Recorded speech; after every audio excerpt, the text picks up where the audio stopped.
In this video, I'll show you how to correctly select an element with multiple classes using jQuery. Let's say you have a button with two classes, like btn and primary. You want to select that button using jQuery, so you can add behavior like a click event. Here's the important part. When using jQuery, you need to prefix each class name with a dot, and you must not include any spaces. So, if you want to select an element that has both the btn and primary classes, the correct selector is .btn.primary with no spaces. Let's see this in action. In our example, we have three buttons.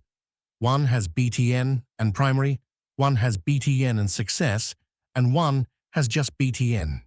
In the JavaScript, we're selecting btn.primary with no spaces and attaching a click handler. When we click the primary button, we see the alert. When we click the others, nothing happens, because they don't match both classes. Now watch what happens if we try an incorrect selector like .btn space .primary.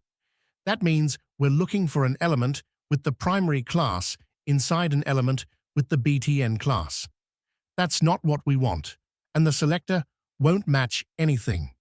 So to summarize, use btn.primary with no spaces to match elements that have both btn and primary.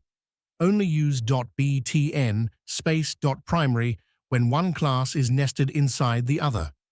This small detail can save you a lot of confusion when working with jQuery selectors. Thanks for watching. If this helped, like and subscribe for more quick front-end tips.